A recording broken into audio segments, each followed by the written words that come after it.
how insurance agencies can cross-sell. It's kind of interesting that we take so much time to hustle the streets, go to networking events, try to meet new people, ask for referrals, and we're always reaching outward to try to draw in new business. Well, it's not always about the quantity of clients that we have, but the quality of the clients that we have, and how can we build off of the people that we've already built a reputation with. So in an ever-evolving world, our clients are often busy that they're not thinking about, well, how should we protect ourselves from financial loss? And that's where you come in. That's your job. So what to do in order to cross-sell? Here's a couple of things. The first thing that you want to do is you want to go back and connect with your clients, right? Let's just start, for instance, if you have business insurance, you have a lot of family type businesses that have insurance with you, you reach out to them and you check in with them. The first thing you want to do is to make sure that they're all okay. Find out how they're doing, find out what's changed in life, make sure that all is well. The other thing that you want to do is you want to find out if anything has changed. Because we're ever evolving and growing, things are always changing.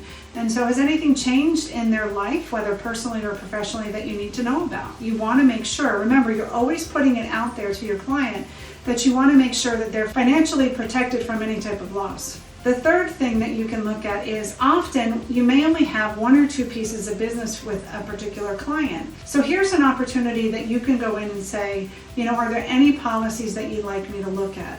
Over time, as business evolves or life situations evolve, what happens is there's additional insurance coverages that we need that we hadn't even thought about, right? Because it's not our client's job to think about, well, what coverage should I have? It's our job to learn about our clients and figure out what best policies and addendums and so forth are best for them.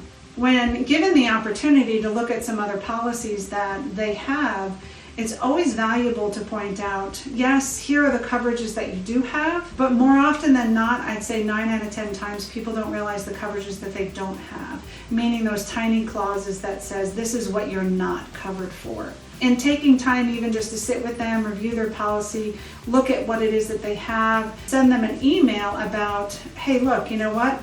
I want you to be aware there are some significant coverages that this policy doesn't have.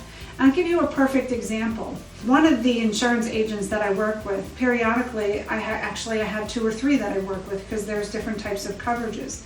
But the one gentleman said to me, can I take a look at your policies? And I said, by all means, because a fresh set of eyes on a policy is always a wonderful thing. And he said to me, Gina, do you realize that you don't have loss of rents on this policy? And I thought, oh, what are you talking about? I've been in real estate for a long time, and having investments, that's like the number 1 coverage you want to have on every policy. So just adding that value to me was like, yeah, I need an agent that understands what it is that I need. That policy was easily changeable. The premiums were great. I loved the service that he gave, and so it was a great fit. So for you, I would encourage you to ask your clients if they do have any other policies and can you take a look at them. And be sure to point out some of the coverages that they're not covered for. Did they know? The other thing, which is a really big thing in my opinion, is that especially if you have family businesses or businesses at all, and they're looking to create some type of legacy within their family, they're looking for tax write-offs. Maybe that's a conversation that you can have. And if you're in the insurance industry that can sell life insurance, here's a really great tip. If you have a family business that's looking for some tax write-off, but maybe is thinking about estate planning and creating some generational wealth. And that's a question that you can pose to them. Have you ever thought about creating generational wealth? And so here's one way that you can start with it.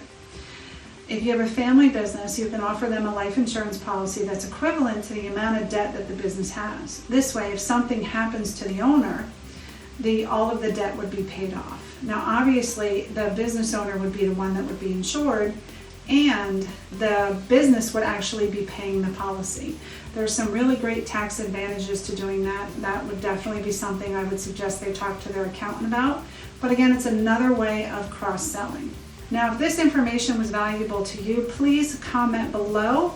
But I'd also like you to comment that it was so valuable that you're going to start using it and implementing it immediately. So what date will you start doing it? And of course, if you have any questions, please feel free to ask me. I'd love to have a conversation with you.